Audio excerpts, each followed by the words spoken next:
ദൈവത്തിന് മഹത്വം.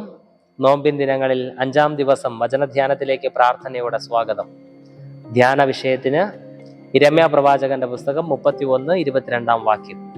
വിശ്വാസത്യാഗിനിയായ മകളെ, നീ എത്രത്തോളം ഉഴന്നു നടക്കും? യഹോവ ദേശത്ത് ഒരു പുതുമ സൃഷ്ടിക്കുന്നു, സ്ത്രീ പുരുഷനെ ചുറ്റി പരിപാലിക്കും. ഈ വചനത്തിൽ നിന്ന് ഇസ്രായേൽ മക്കളോട് യിരെമ്യാ പ്രവാചകനിലൂടെ ദൈവം സംസാരിച്ചതിൽ ദൈവം നമ്മോട് എന്താണ് ആലോചനയായി പറയുന്നത് എന്ന് പ്രാർത്ഥനാപൂർവം ധ്യാനിക്കാം. ഈ വചനം പ്രഥമമായി നമ്മെ പഠിപ്പിക്കുന്നത് നിന്റെ അലച്ചിലുകൾക്ക് അല്ലെങ്കിൽ ഉഴച്ചലുകൾക്ക് അറുതി ദൈവം വരുത്തും എന്നുള്ളതാണ്. നമ്മുടെ ജീവിതത്തിൽ പല വിധത്തിലുള്ള അലച്ചിലുകൾ നാം അനുഭവിക്കുന്നുണ്ട്. അത് രോഗമാകാം, ബാധ്യതകളാകാം, നാളെയെക്കുറിച്ചുള്ള ഭയമാകാം, പല വിധത്തിലുള്ള ആശങ്കകളോ ആകുലതകളോ ആകാം. ഇങ്ങനെ പല വിധത്തിലുള്ള അലച്ചിലുകളുടെ നടുവിൽ നമ്മുടെ ജീവിതം ശരിയായ വിധം മുമ്പോട്ട് നയിക്കുവാനോ, ശരിയായ സന്തോഷം അനുഭവിക്കുവാനോ, ശരിയാകും വിധം ദൈവശബ്ദം കേൾക്കുവാനോ നമുക്ക് സാധിക്കാതെ പോകുന്നു. അത്തരത്തിൽ ഒരു സാഹചര്യം ഉണ്ടാകുന്നതിന് കാരണം വിശ്വാസത്തെ ത്യജിക്കുന്നതിന് ആണ് എന്ന് യിരെമ്യാ പ്രവാചകൻ ഓർപ്പിക്കുന്നുണ്ട്. എങ്കിലും സർവശക്തനായ ദൈവം പറയുന്നത് ഇപ്രകാരമാണ്: ആ കുറവ് ക്ഷമിച്ച് അല്ലെങ്കിൽ അത് പുറത്ത് ദൈവം നിന്റെ ഉഴച്ചിലുകൾക്ക് അറുതി വരുത്തും എന്നുള്ളതാണ്. പ്രിയമുള്ളവരെ, അങ്ങനെയെങ്കിൽ ഈ വാഗ്ദത്തം ഇപ്പോൾ നമുക്കും ബാധകമാണ്. സർവശക്തനായ ദൈവം നമ്മോട് പറയുന്നു, നിന്റെ ദൈവസന്നദ്ധിയിൽ നീ വിനയപ്പെടുമ്പോൾ, വിശേഷാൽ ഈ നോമ്പിൻ ദിനങ്ങളിൽ കർത്താവിൽ സമർപ്പിക്കുമ്പോൾ കർത്താവ് നമ്മുടെ അലച്ചിലുകൾക്ക് അറുതി വരുത്തും എന്ന് വ്യക്തമായി നമ്മെ പഠിപ്പിക്കുന്നു. സ്ഥിരതയിലേക്ക് കർത്താവ് നമ്മെ വഴി നടത്തുമെന്നും ഓർമ്മിപ്പിക്കുന്നു. സങ്കീർത്തനക്കാരൻ 56-ാം സങ്കീർത്തനത്തിൽ 8-ാം വചനത്തിൽ ദാവീദാണ് ഇപ്രകാരം പറയുന്നത്: നീ എൻ്റെ ഉഴച്ചലുകൾ എണ്ണുന്നുവല്ലോ എന്ന്. അങ്ങനെയെങ്കിൽ പ്രിയമുള്ളവരെ, നാം ആയിരിക്കുന്ന എല്ലാ അലച്ചിലുകളും അല്ലെങ്കിൽ ഉഴച്ചിലുകളും സർവശക്തനായ ദൈവം അറിയുന്നു, അവ എണ്ണുന്നു. അത് കൃത്യമായി കർത്താവിന്റെ സന്നദ്ധിയിൽ കണക്കുള്ളതാണ് എന്ന ബോധ്യം നമ്മെ നയിക്കട്ടെ. കർത്താവ് അതിന്റെ നന്മ നമ്മുടെ ജീവിതത്തിൽ അനുഭവിപ്പാൻ കൃപ ഒരുക്കും. 2, ഇപ്രകാരമാണ് കർത്താവ് പറയുന്നത്: നിന്റെ ഉഴച്ചിലുകൾക്ക് അറുതി വരുത്തുമ്പോൾ അതിനായി ദൈവം ഒരുക്കുന്ന പുതിയ വഴി ഒരു പുതുമ സൃഷ്ടിക്കുക എന്നുള്ളതാണ്. പുതിയത് സൃഷ്ടിക്കുക. പഴയതിനെ റിന്യൂ ചെയ്ത് പുതുക്കി നൽകുന്ന അനുഭവമല്ല ദൈവം പറയുന്നത്.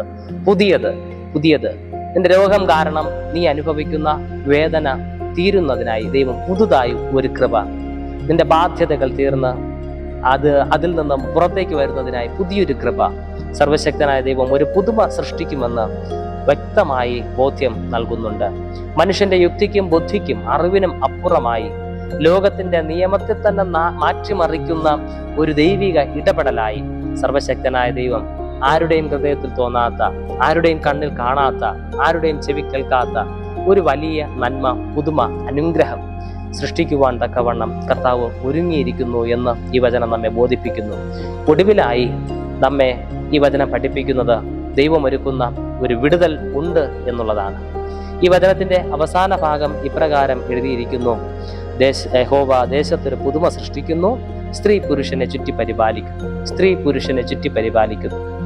നമ്മുടെ ലോകപരമായ ഒരു നടപ്പല്ല എങ്കിൽ പോലും വ്യത്യസ്തമായി ലോകത്തിന്റെ നടത്തിപ്പിനും അപ്പുറമായി ദൈവികമായ സ്വാഭാവിക നിയമങ്ങളെ ഒക്കെ മാറ്റിമറിച്ചുകൊണ്ട് അസ്വാഭാവികമായ ഒരു ദൈവിക നടത്തിപ്പ് അല്ലെങ്കിൽ ദൈവത്തിന്റെ ഒരു പരിപാലനം അനുഭവിക്കുവാനായിട്ട് ദൈവം കൃപ ഒരുക്കുമെന്നുള്ളതാണ് ഈ വചനം 3-മതായി നമ്മെ ഓർമ്മിപ്പിക്കുന്നത്.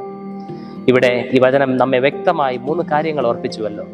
നമ്മുടെ വിശ്വാസത്തിലേക്ക് മടങ്ങി വരാം. നമുക്ക് വിശ്വാസത്തെ ത്യജിച്ചു പോയ നാളുകളെ ഓർത്ത് ദൈവസന്നിധിയിൽ അനുതപിക്കാം.